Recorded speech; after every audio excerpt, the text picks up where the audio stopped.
Did you know that the Doom Slayer has a wife and a daughter? And that you can actually find their photo in his fortress in Doom Eternal? There's even a theory that BJ Blazkowicz might be a distant relative of his. As weird as it sounds, such connections are totally possible in the Doom lore. He's been a zombie, ended up in a coffin more than once, but always came back. He's got a gamer chair and a guitar, and he even keeps his old suit in orbit. In the Dark Ages, we get an alternate version of that armor. If you want to know how to unlock it in the game, leave a comment below. Remember when he was just called Doomguy, and now he's the Doomslayer, so is it still the same person in the early games in the Dark Ages, or is it someone else? And when exactly does the new game take place? Before Doom 2016 or after Eternal, or maybe it's a bridge between the classic and modern games? Let's dig in. It all started before Doom 64. Back then, Doomguy was getting revenge for his murdered pet rabbit Daisy. She was his personal trigger for the war against Hell. In Doom Eternal, you can find her photo in the Slayer's fortress, and as silly as it sounds, it's canon. In Doom 64, he chooses to stay in Hell voluntarily, to stop the demons from breaking into our world, and from what we can tell, the Dark Ages picks up right after that. He returns, but he's changed.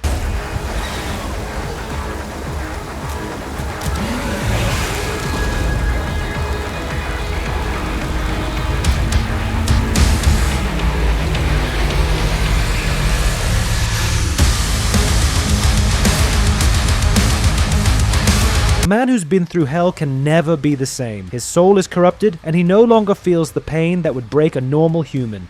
He became something more. And before we move on to the really juicy stuff, I kindly ask you to support this small channel by subscribing. It helps a lot with making quality and detailed videos, and it's super easy for you. The story of the Doomslayer begins on Earth, his home planet. A brave and battle-hardened Marine who served in many war zones receives a command to fire on civilians. But he's the future savior of mankind, not a mindless soldier, so he refuses to follow that order. Instead, he kills his superior officer and is punished by being sent to Mars, where the UAC, the Union Aerospace Corporation, has a base. UAC is a space mega corporation with bases on different planets and moons. Once there, the Marine has nothing to do and just watches the security cams.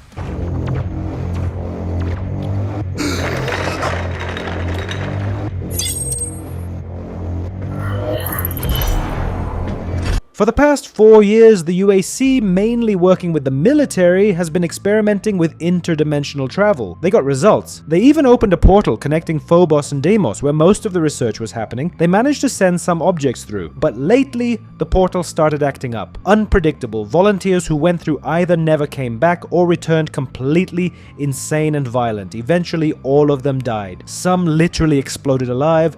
The Marines' job was to collect the remains and place them in coffins to send to the families. None of this was mentioned in the official reports. This is the real beginning of the Doomslayer story, the greatest demon killer ever.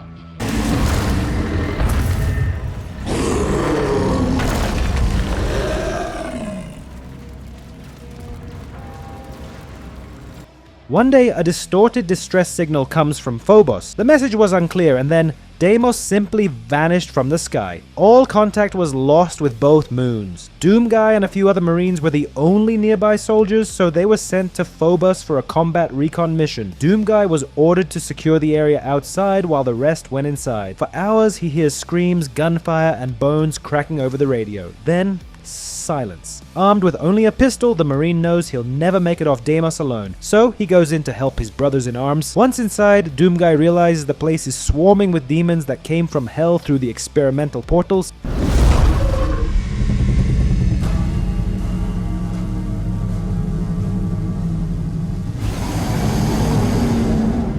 Fighting through hordes of hellspawn, the Marine enters a portal and ends up on the missing moon. He faces not just imps and cacodemons, but true hell lords. But he shreds them all. After stopping the hell invasion, the Slayer returns to Earth, hoping to finally relax after all those battles, maybe watch some TV, but when he enters Earth's atmosphere, he sees burning cities. Billions are dead. And the worst part, his beloved rabbit Daisy has been killed. Hell has come to Earth. Masses of refugees flee from the flaming cities trying to survive. Most people are dead, and those who remain have have turned into zombie-like demon followers. Only a few manage to stay alive. The only way to save them is to put them on ships and leave Earth. But there's no guarantee they'll escape the demons even in space. Plus, the only spaceport left has been taken over by demons. Doomguy, without thinking twice, goes there to give humanity a chance to survive. With a small group of people who can still fight, he storms the spaceport. But one by one, his allies die under demon fire, claws, and fangs. Doomguy becomes humanity's last hope. He helps the survivors escape to space and stays behind as the last man on Earth. The portal to Hell is still open, and it can't be shut from the planet's side. So Doomguy enters Hell one more time, just to slow the demons down. He has nothing left to lose.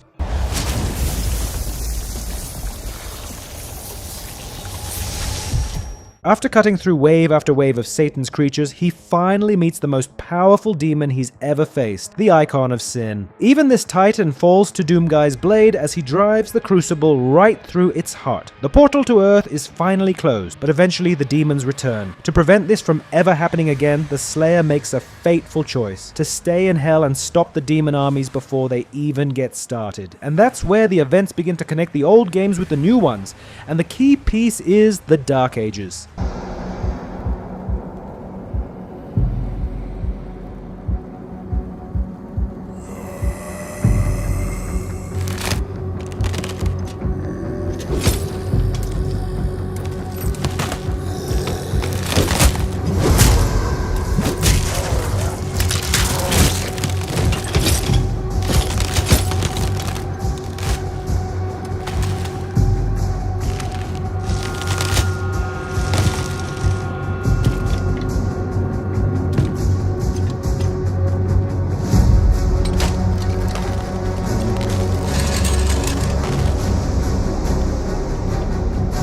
After an unknown amount of time, during one of his raids in Hell, Doomguy is found by the Night Sentinels from the world of Argent D'Nur. They chain him up and bring him to their realm. He barely speaks their language, and no one knows where he came from. The Sentinels found him covered in demon blood, barely alive, surrounded by piles of corpses. His lips muttered about darkness and doom. In his hands was a strange, mystical weapon, the super shotgun. The blood on him wasn't his, it was demon blood. To the people of Argent D'Nur, he seemed impossible. Just finding a living being in Hell that actually fights the demons was unheard of. They thought he might be intelligent but clearly mad. They named him the Outlander. They threw him into the Colosseum to die with honor in battle, but no matter how many elite warriors they sent, no one could defeat him. His moves were rough and brutal, but he attacked with a sentinel's resolve. His hunger for battle was stronger than his wounds. Little by little he recovered after centuries of fighting demons and spoke of lands unknown even to the gods. To the priests, it sounded like another world hoping to be blessed by them. But it wasn't like that. The war with the demons still raged. One day, a giant demon titan emerged from Hell's gates and marched toward the holy city. The sentinels fought bravely, sacrificing themselves to stop the monster.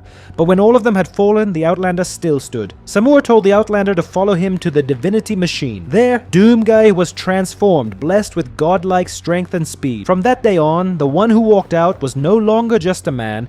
He became the Doom Slayer, a nightmare to all of Hell. That day, he cut down the Titan with a single blow, driving the crucible straight into its heart. With their strongest beast dead, the demons fell quickly, and for a while, they left Argent D'Nur alone. Shortly before Doomguy arrived, the Sentinels discovered the secret of Argent energy, a power demons need to survive. It's inside their bodies and gives them strength. It's harvested from the tortured souls of every world they've ever conquered, and it's refined in massive factories. But the shocking part is, those factories weren't built by demons, but by the Khan Maykr herself. Heaven and Hell had made a deal. Demons share Argent energy, and the Makers open portals for them to invade new worlds.